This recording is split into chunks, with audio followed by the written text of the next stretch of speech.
जरताज गुल से भी पूछ रहे थे जी, पॉलिटिकल ट्रस्ट की ये बात कर रहे हैं। पॉलिटिकल ट्रस्ट तो पाकिस्तान में आपको नून लीग पे नहीं था जरताज भी, और अब नून लीग को आप पे नहीं है, तो ये तो हमारे यहाँ फिर आगे मामला नहीं चलेगा कभी।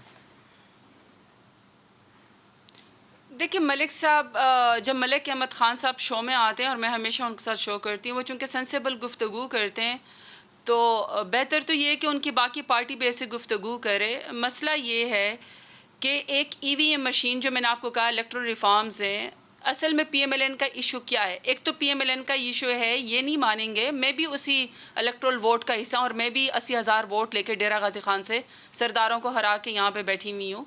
मुझे भी पता है इलेक्शन प्रोसेस का, और मुझे 2013 में किस तरीके से हराया गया, और मुझे 4 दिन के अंदर के बाद जो है वो रिज़ल्ट दिया गया, और किस तरह मेरे रिज़ल्ट को जो है 2013 में चेंज किया गया, और मेरे सुप्रीम कोर्ट में अभी तक वो केस पड़ा, और मेरे पास इतने पैसे नहीं थे कि मैं वो पिटिशन को मज़ीद आगे लड़ सकती। बट एनी हाउ, देखिए पीएमएलएन के 3 इशू हैं। सबसे पहला जो आपने कहा कि जी हाँ, इनको ट्रस्ट नहीं है, हम पॉलिटिकल पार्टी को किस तरह अपने साथ ऑन बोर्ड करेंगे। देखिए जो पीएमएलएन है वो with due apology and respect with Mohammad Ahmad Khan, क्योंकि मैं पहले कह चुकी हूँ कि मोहम्मद अहमद ख़ान इस तरह की गुफ्तगू नहीं करते हैं, लेकिन पीएमएलएन ने जब यकसर जो है इलेक्टोरल रिफॉर्म्स को जब रिजेक्ट किया, और शहबाज शरीफ साहब ने और मरियम बाजी ने जिस तरीके से कहा कि हर कानून जी ड्रैकोनियन लॉ है, लॉ पढ़ा नहीं होता वो ड्रैकोनियन बन जाता है, मशीन को ईवीएम मशीन को देखा नहीं है और उसको उन्होंने कहा कि जी ये धांधली के लिए, यानी ये प्रिएम्प्ट कर रहे हैं कि 2023 का इलेक्शन जो है वो धांधली वाला होगा, क्योंकि इनको धांधली करने की आदत है। अब पहले तो ये कि ये ईवीएम मशीन की आड़ में असल में जो 80 लाख पाकिस्तानी बाहर रहते हैं, ओवरसीज पाकिस्तानी, वो पता है उनको कि वो पीएमएलएन को वोट नहीं देने वाले, क्योंकि लंदन में जो नवाज शरीफ और उनकी फैमिली के साथ होता है, जो चोर चोर के नारे लगते हैं, ओवरसीज पाकिस्तानी एम्बेरस्ड होते हैं, वो भी हमसे ज़्यादा पाकिस्तान से मोहब्बत करते हैं, तो वो इनको वोट नहीं देने वाले।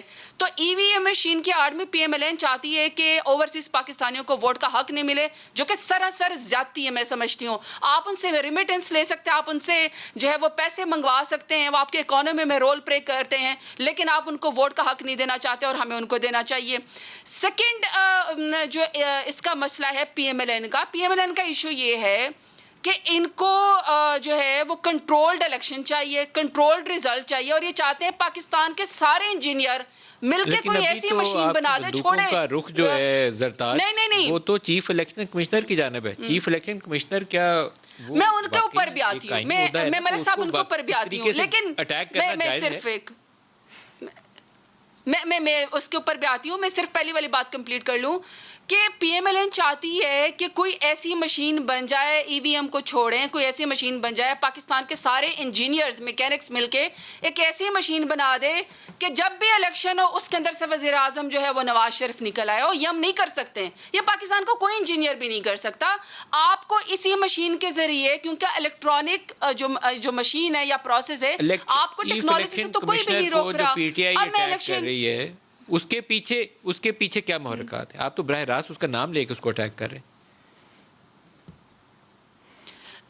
अच्छा, मैं ज़रा उसकी आदी हूँ। मैं समझती हूँ कि सोशल मीडिया पे और प्रेस कॉन्फ्रेंस के ज़रिए जो है वो इदारों को तो खैर बिल्कुल भी सियासत नहीं करनी चाहिए। उनको चाहिए कि जो उनका लीगल फोरम है उसके ऊपर जवाब दे, क्योंकि जब आप अपने जो 37 सॉर्ट ऑफ इसके बारे में आप अभी गूगल करें तो आपको 37 नकात के बारे में जो इतराज़ात आएंगे इलेक्शन कमीशन के, उसको लोगों ने लाफ्टर ऑफ द डे करार दे दिया। मैं नहीं कह रही हूँ, आप गूगल करें तो उसमें अगर वो अपना जो है वो सियासी अखाड़ा जो है वो बनाएंगे इलेक्शन कमीशन को अपने ट्विटर अकाउंट के ज़रिए, सोशल मीडिया के ज़रिए, प्रेस कॉन्फ्रेंस के ज़रिए और आईनी इदारे के बजाय, तो आगे से भी सियासतदान बैठे हुए, सियासतदान भी अपना दिफा करना चाहते हैं। लेकिन मैं ज़रा 4-5 चीज़ें आपको बताना चाहती हूँ। हमें उनके इंटेंट से पता चल जाएगा। हमारा इंटेंट क्या है? हम चाहते हैं कि जिन अगला इलेक्शन मुतनाज़ा ना हो। इलेक्शन कमीशन के ऊपर, कमिश्नर के ऊपर स्पेशली क्यों सवाल आ रहे हैं, मैं ज़रा 4 चीज़ों के बारे इन्होंने जो 37 बातें की हैं उसमें मलिक साहब सिर्फ 3-4 चीज़ें मैं आपको बताना चाहती हूँ। सबसे पहले वो कह रहे हैं कि जी ये 150 बिलियन का इसका खर्चा आएगा। हमारा इलेक्टोरल रिफॉर्म्स में तो फाइनेंशियल ऑटोनॉमी लिखी हुई है, ये वन टाइम खर्चा आएगा। तो आपने बैलेट पेपर बार बार जो है वो आपने छापना होता है, तो लिहाजा वो खर्चा ज़्यादा है, लिहाजा वो तो गवर्नमेंट इनको पैसे जा रही है। सेकेंडली इन्होंने लिखा हुआ जी ये ब्लैक बॉक्स इसमें की टेक्नोलॉजी और सॉफ्टवेयर चेंज होते हैं, आपको बार बार इनको रिफॉर्म करना पड़ता है, अपग्रेड करना पड़ता है। इसमें ना वाईफाई है ना ये पुराने कैलकुलेटर की तरह है। नदीम साहब मैं आपको बताती हूँ, नहीं नदीम साहब देखिए, ये मेरे पास फ़ोन है ना, ये आपके पास भी है, ये जब वाईफाई से कनेक्ट नहीं है, ये ब्लूटूथ से कनेक्ट नहीं है, इसमें इंटरनेट अगर कनेक्ट नहीं है तो उसको कोई हैक करके दिखा दे।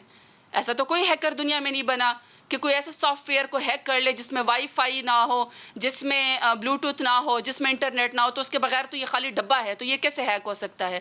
ये हैक नहीं हो सकता, ये वाईफाई से कनेक्ट ही नहीं हो सकता है। सबसे बड़ी बात ये कि रीडेबल इसका ट्रेसेबल बैलेट है, जो आपके अंगूठे के जरिए आपको नादरा आपकी उसमें वेरिफिकेशन जाएगी, लिहाजा आप ठप्पा माफिया से बच जाएंगे। सेकंड में ज़रा एक आपको बताना चाहती हूँ, एक और उन्होंने बड़ी अजीब सी बात लिखी हुई, इसको इन्होंने ब्लैक बॉक्स करार दिया क्योंकि इस मशीन का रंग शायद काला है। इन्होंने कहा जी इसकी शफाफियत पर सवाल है, तो ठीक है फिर हम नीला पीला गुलाबी बना देते हैं, ये तो कोई इतनी बड़ी बात नहीं है। फिर तीसरा इन्होंने फरमाया है कि जी ख़वातीन, जो जिसके ऊपर मुझे सबसे ज़्यादा इतराज़ है, इन्होंने कहा है कि ख़वातीन के पोलिंग स्टेशंस के ऊपर जो है वो टर्न आउट को ये कम करने से नहीं रोक सकता।